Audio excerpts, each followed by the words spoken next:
Hello guys, good morning. Ayan. So magandang morning today. Today is Tuesday. So Tuesday motivation tayo guys. Share ko lang sa inyo to guys dahil alam kong bawat isa sa atin guys ay nag-struggle ngayon. Lalo na sa mga micro-entrepreneur, no? Mga micro-enterprise guys. Alam kong pinagdaanan nyo yung mga pinagdaanan ko guys. Ito ay share ko sa inyo dahil alam kong na-feel nyo to ngayon eh. So dapat pakinggan nyo to guys dahil makakatulong to sa inyo maka-recover, no? Maka-gain ng lakas ng loob at confidence dahil lahat ng ito ay pinagdaanan ko at sa mga nagsisimula alam kong pagdadaanan nyo rin to guys, no? So unang-una, huwag mawalan ng pag-asa. Tuloy lang guys, tuloy lang yung plano nyo, yung goal nyo, at subukan yung pumasok sa iba't ibang mga negosyo guys, no? Para masubukan nyo, no? Kung malay nyo hiyang kayo dun sa negosyong yon, or baga makasundot kayo ng ginto, no? Sa industriyang yon, yung mga ganong bagay guys. Katulad lang sa akin, halos lahat na nung pangkabuhayan, pang negosyo na sinubukan ko, halos lahat na, no? Siguro ilang percent na lang guys yung hindi ko pa nasubukan, no? So pinagdaanan ko yung magbenta ng ice candy, pinagdaanan ko na magbenta ng kung ano-ano guys, no? At doon naman sa pinagdaanan ko na rin na magkambing, pinagdaanan ko na mag-alaga ng mga baboy, pinagdaanan ko na lahat na guys. Sobrang dami na yung pinagdaanan kong pangkabuhayan na di ako nakasundot ng ginto doon, no? At lahat, no, sinubukan ko. Sa dami ng failures ko guys, sa dami ng discouragement, no, sa dami ng yung maisip mo na hihinto ka na, titigil ka na, dun papasok yun guys. Normal lang sa isang tao kasi na pag makaramdam ka ng pagod, makaramdam ka ng discouragement, no, failures, temporary defeat, ayan, normal lang talaga sa tao na maghanap ng way or ma-discourage at tumigil, no? At kalimutan na nila yung kanilang mga pinapangarap na negosyo, no? O pinapangarap nilang makamit. So ito guys, para to sa inyo. Lahat ng yung pinagdaanan ko, lahat ng dami ko ng failures, at ngayon ay patuloy pa rin ako lumalaban guys, no?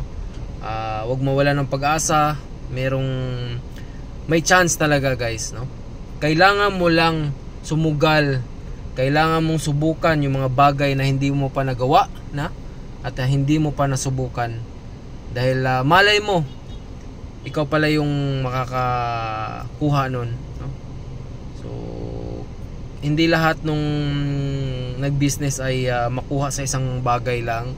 At merong mga nag-try na magnegosyo tapos isang beses lang nila nakuha, hindi na nila pinagdaanan yung marami mga failures, no? Hindi na nila pinagdaanan yung mga discouragement, no, and all.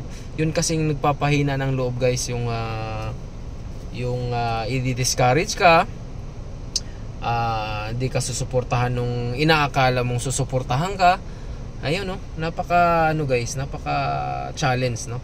Ang napakataas nung challenge lalo na pag magnegosyo ka tapos nandito ka lang sa Pilipinas.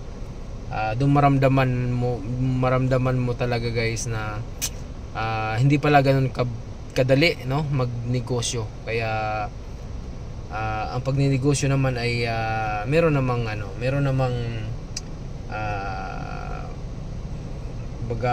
mas maganda rin kasing makapagnegosyo tayo kasi unang-una makakatulong tayo sa mga kababayan natin.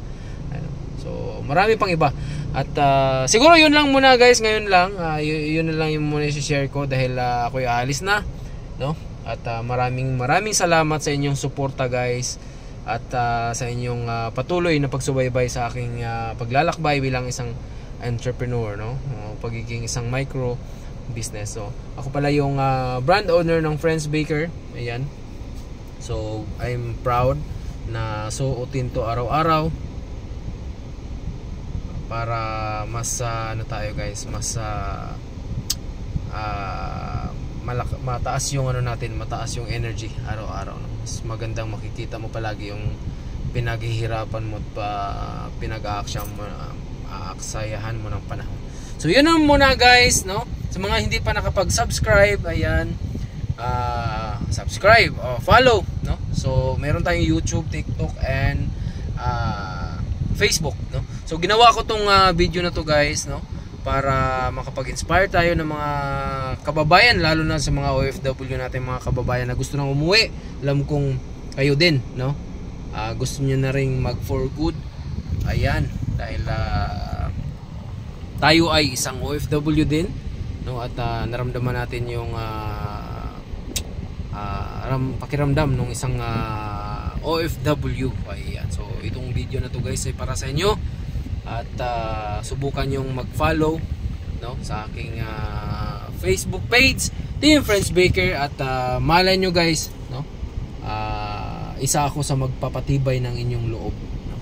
So yun lang muna guys at maraming salamat. Shout out sa mga kasamahan ko dati sa trabaho sa abroad, no, sa Toyota Qatar, Toyota Lexus Qatar, Abdul Ghani, EGMC, BMW, Rolls-Royce Mini Car Dealership, Dubai, ayan, at BMW, Rolls-Royce Mini doon sa Kuwait. Ayan, maraming shout out sa mga Kuwait at sa mga kasamahan ko dati dyan sa Kuwait, no? At last ay sa Volkswagen, Porsche, Saudi Arabia, Riyadh. Maraming salamat at thank you sa lahat. Salamat sa pagsubaybay mga kabayan.